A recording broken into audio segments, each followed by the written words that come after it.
So in our series of working with the color wheel and the primaries, we're going to do blue today. So the first thing I've done, here's blue, is select colors that I think represent the warm range, the cool range, and the center blue. And I've come closest to what I've got my color wheel out, and I'm using my colored pencils, and this is Holbein brand, but you can use any colored pencil you want. I highly recommend that you get a color wheel if you're working with color, and especially if you're new to it. And then you can use colored pencils. I find are the easiest because they you don't have to do any mixing. And they're a relatively inexpensive form of medium versus like more expensive pastels. But this same theory applies to pastels, paints, colored pencils, inks, whatever. So the first thing I did was select a color that I felt was the central blue. And then from that, I selected colors that I felt represented the cooler shade and the warmer shades of blue. And let's talk about that. Most colors have a warm side and a cool side, and that is the hardest thing to understand and learn. And you need to look for it and put mental things in your mind that make you think. Warm blues and cool blues. Well, what is a warm blue? A warm blue is anything that leans over towards the greens because that starts to make it turquoise. Okay? And a cool blue is anything that leans over towards the purples. And that makes things purple. And yes, within purples, there's warms and cools, but the color wheel tells us that purples are cooler when mixed with blue, and when greens are mixed with blue, they're warmer. So think of turquoise water in the Caribbean that's really warm in the tropics versus snow on a winter night. And the moon's reflecting on it, and you get these cool, icy blues. So try to think about that, whatever it does to help you learn what is cool and what is warm. And then within that, when you're looking at blues, try to look for the purple in it. Try to look for the green in it when it's a warm blue. So that said, I'm going to start out and show you what I've selected. This is my center blue. Picking it here, and this is the color that I felt came closest. And then I'm going over to the cool range. See the purple in this? And yes, this is a darker hue, and this is a lighter hue. You would call this a pastel or a dark blue. And I've just picked those to make it easier for you to see. And then this is going warmer, lighter hue I picked, and a darker hue going warmer. And you can see that cool over here, warm over here. And I selected these so it was very obvious to see. Now, over on that side, over here next to blue is blue-green. It's really close to this color, but this one has more blue in it, so I'm still calling that blue, and this is the blue-green. And over here is my blue-violet. And that's not quite there, but it's the closest in colored pencil. If I was to lay just a little bit of blue over that, I'm going to get closer to that blue violet. It's just my what choices I had within my colored pencils. But we are not working with these colors. I'm just showing that it's over here and over here. It flanks the blue. Now let's talk about what's across from the color wheel. Orange. That is known as its complement. And why? Because when they're next to each other, they bring out the best qualities in each other, meaning the blue looks very blue and the orange looks very orange. But when that's when they're next to each other and used sporadically around the design, they go well together. When that's different than when they are blended together. When they're mixed together like paint or overlaid like pencils, they will make a neutral. We sometimes call this mud, or it's the way we make a neutral. Neutrals are in our browns and tan ranges, and basically what we say about neutrals is neutrals go with any color, and I'm going to show you how that happens. So if I lay a nice shading down of my blue, and I start building up these two colors over each other, so that they start to blend, you're going to say that's mud, and yes it is, but it's making the neutral, especially if this was paint. It would be easier to see. So, the color I selected from my colored pencils that I think represents that color of brown is right there. I'm going to add a little more blue to that, a little more orange so you can really see it.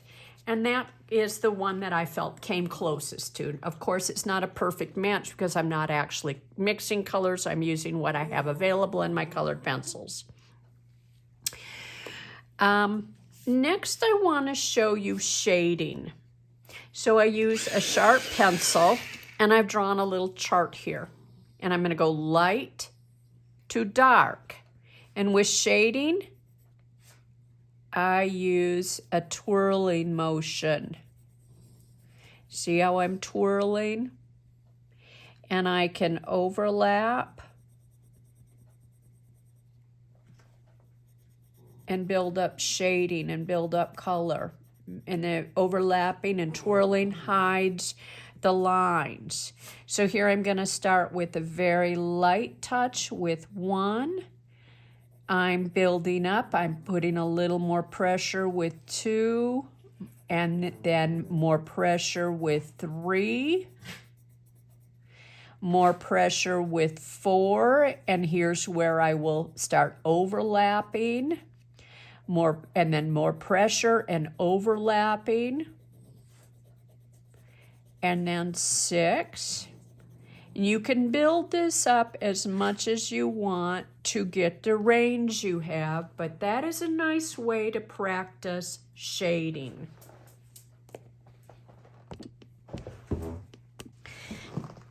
Now I'm going to talk about an ombre effect. I'm going to go from the cool range over to the warm range. And I'm going to start central with my central blue.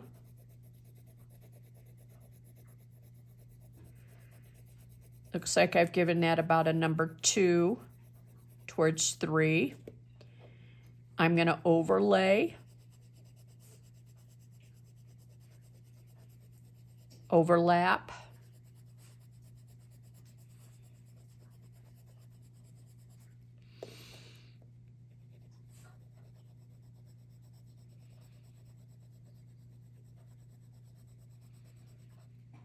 build in a little more color here because this one was a pastel, a hue. A hue is a word for the technical term for pastel.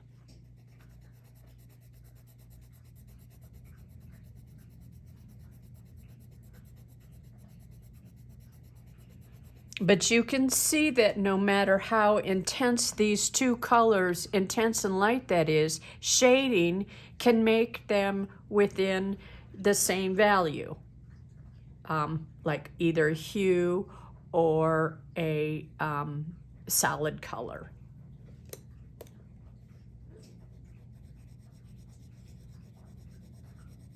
Value.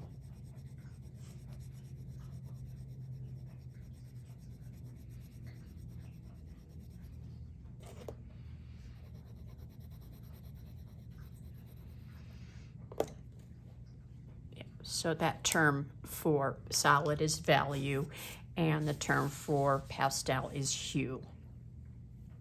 So see how we got this beautiful ombre effect, and there it is represented there. And then there's our neutral, and then there's our complement. So that, and then these two are on either side of that color wheel. So there we are. Now I'm going to show you how to use these on a Shrinkets bead. So I have 3 Shrinket beads I'm going to work with, and the first one is going to be the large one, and I'm working on the frosted side. And I'm going to start within I'm going to make this one all about the warm colors. So I'm using my primary blue, and I'm using my 2 warm shades, and I've got my orange complement, and I've got my neutral. So I'm gonna come in here, since I want this predominantly warm. Broad, this is a broad, I've burnished off this tip so that I've got a nice broad line here. If you want a nice crisp line, work with the sharp pencil. Then I'm gonna come in and shade.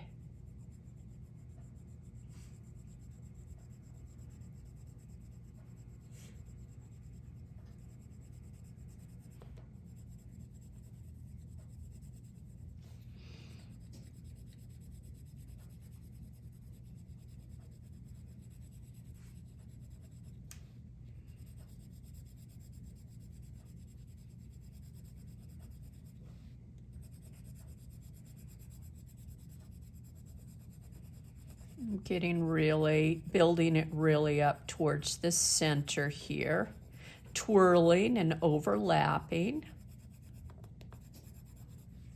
and light out here. And then with colored pencils on this, you can smear.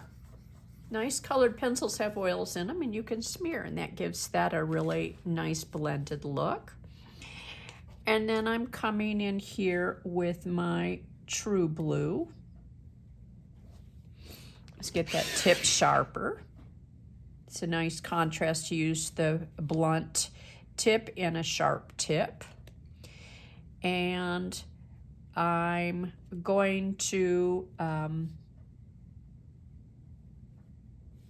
put the true blues out here. And come in with a solid of that color that I used to shade. You see the difference that makes? Just limited colors here. Oranges. And when I overlap that orange over that blue, I'm starting to show a little bit of the neutral. So when you start to overlap your complements onto your blues, it'll start to get a little neutral, but that's okay because we are using our neutral in here.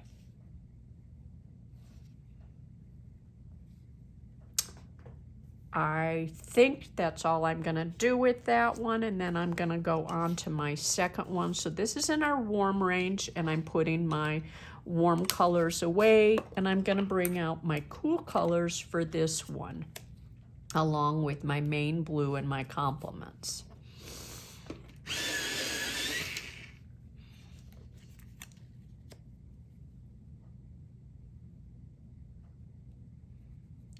Come in here with solid color,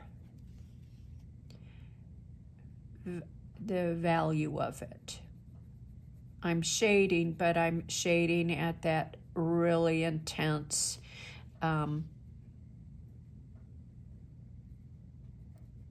pressure on it.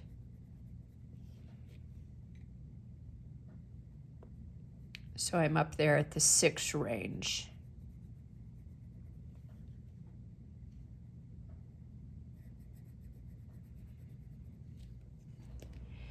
And then I'm going to come in with little solid value shapes here. And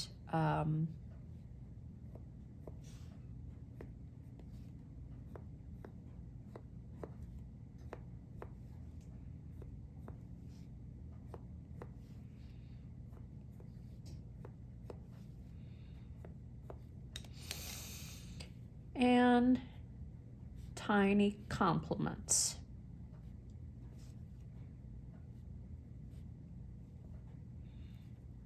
Now this is a nice question for you. If I was making my pieces mainly orange and I was working over here in orange, what would be the complement of orange? Once again, blue.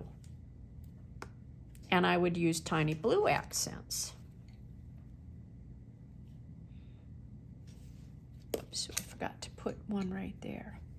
This is very subtle.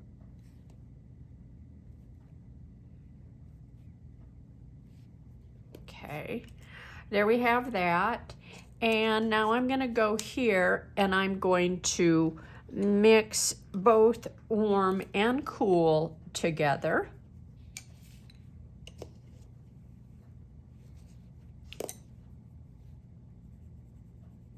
Starting with warmer shading.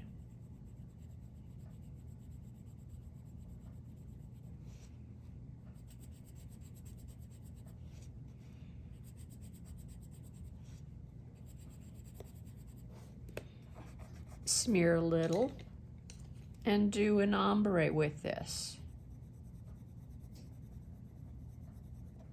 Overlapping the cooler over this towards the center.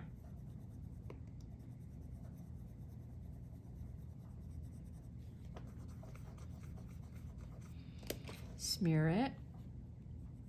Come in here, do more cleanup.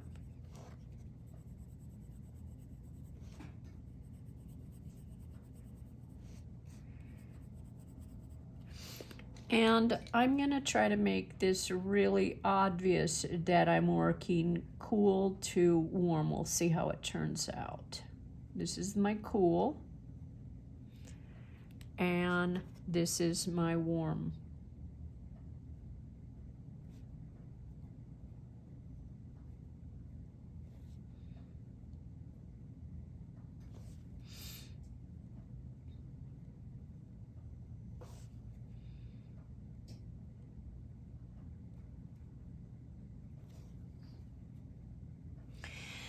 And because this is such a little piece, I'm not going to put my complement or my neutral on it. I'm just going to let it be. Okay, we're going to go into shrinking. We're ready to start shrinking, and I'm going to be using the pink bezel mold and the star mold. And you have a matte side and a shiny side, and whatever you place down in your mold will be on the surface of your shrink plastic bead. But on the bezel mold, the surface is what we see if we're going to use it as a bezel, and I'm showing you already how I'm going to be assembling this. So I'm going to be looking in the interior of this bowl, and I want that shiny, so I'm going to place that on the top and the frosted side down on the bezel, because the interior will be my surface. So if I want to see my interior and I want it shiny, I place it where I can see it in the bowl.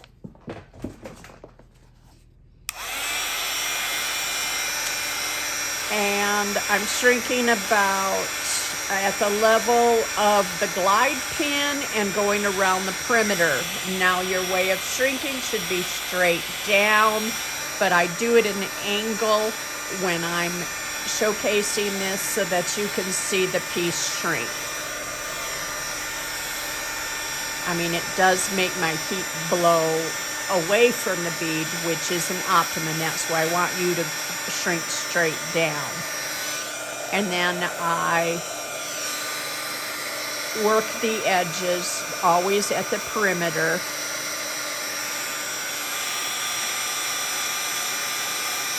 And it's done moving on its own accord and shrinking. And then I'm going to hold this down to the count of 5, 1001, 1002, 1003, 1004, 1005. And blow on that to make sure it's cool. And my first one's done. Now my second one, I'm doing in the star mold, and the star mold is optimum mold to use for 5 petal beads because there's 5 points in it. And I am going to be using these where I'm wanting to see the rounded tops. So I'm going to put shiny down, and I'm making all my beads shiny for this piece.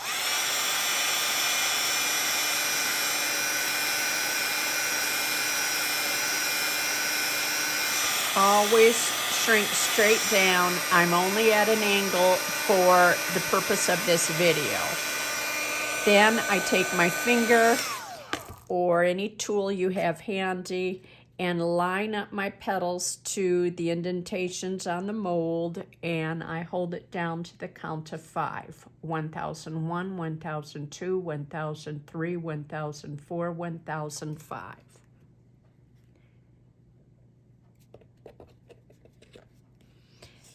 And I have this one done. So notice the interior shiny, and that's the surface I'm going to see, and the domed surface is what I wanted shiny on this. So I placed that down in the mold, and I'm going to do the same with this one. Shiny down in the mold because I want to see that domed surface shiny.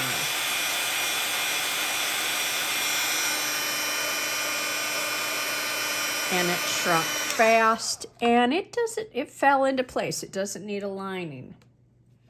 1001, 1002, 1003, 1004, 1005.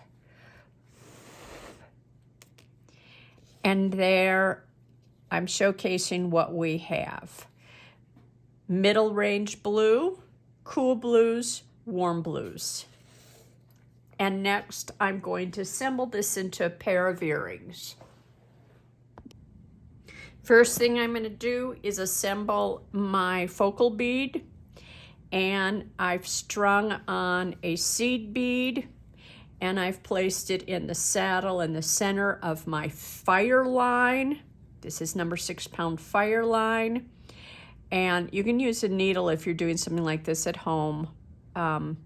I'm going to string both tails through my blue bead, both tails through my filigree enameled bead,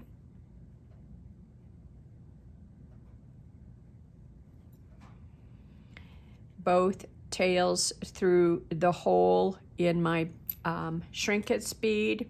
Then I am going to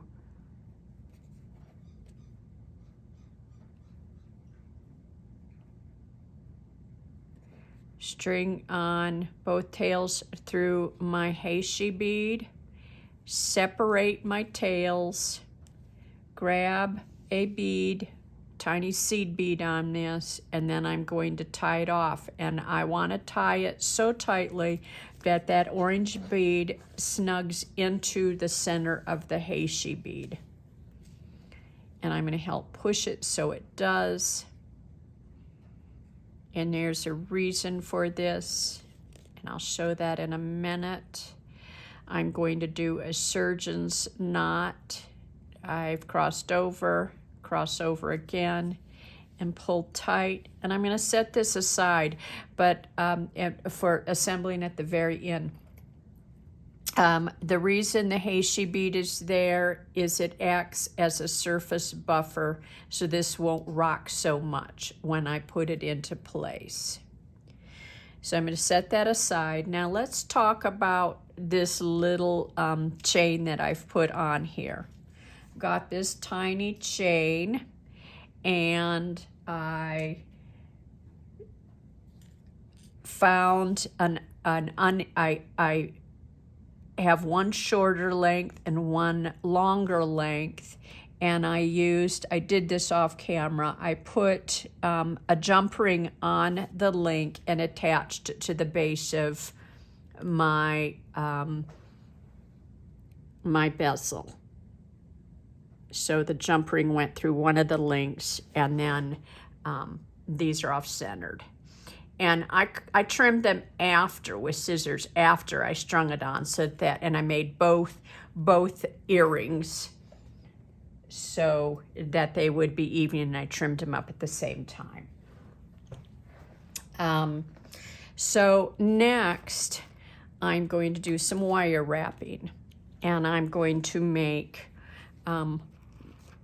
little dangles out of these guys.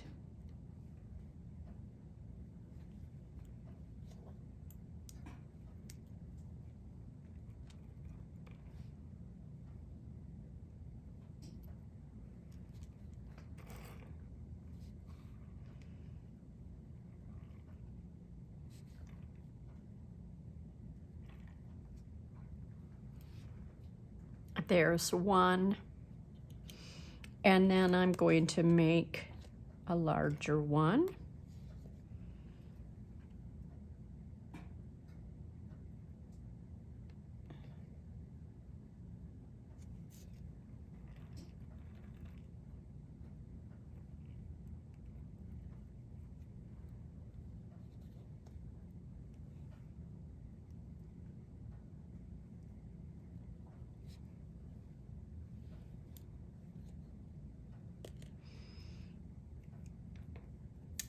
Bear with me.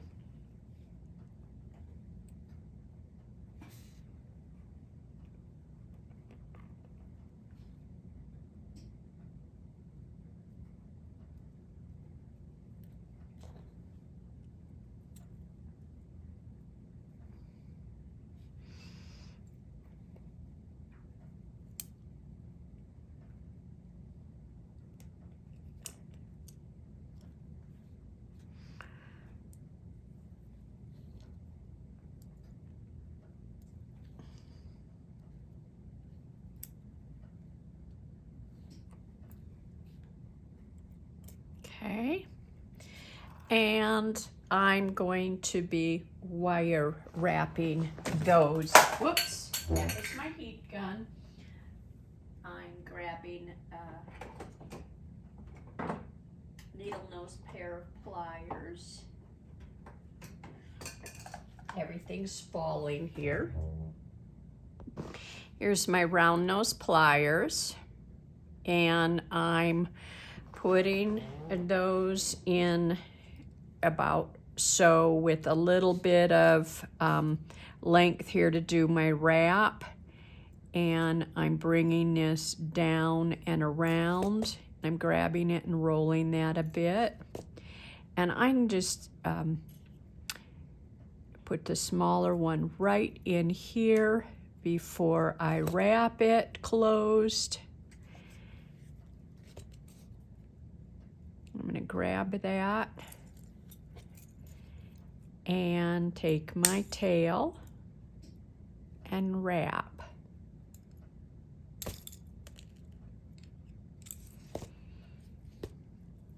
And then I'm going to clip.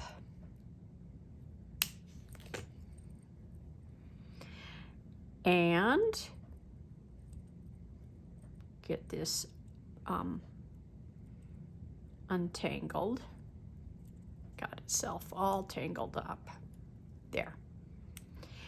And then I'm going to do the next one. So same. Grab this. I can use my fingers and pull it down. grab it and I roll it a little bit to create this nice hairpin loop. And I'm putting it on this tail.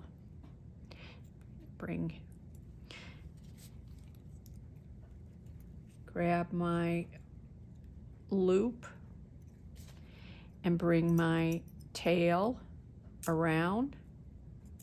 Whoops, I lost my grip.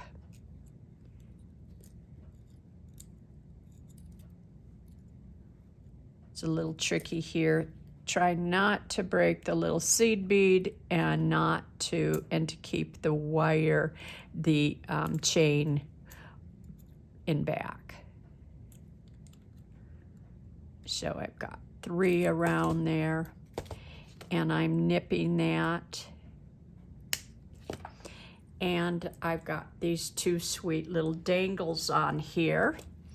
And now next, I'm going to cut my lines here, my fire lines. And I'm going to use some E6000 glue. And I'm going to, this will seal up the knot. And the E6000 glue is kind of like caulk. So it'll also help it when it's drying to not rock in the little bezel. So I'm going to let that dry and that'll be my earrings. And I'm going to finish up the other pair and show you.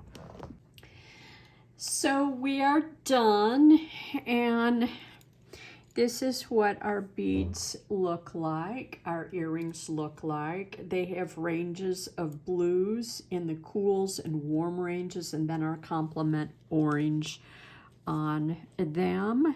And so that is blue on the color wheel.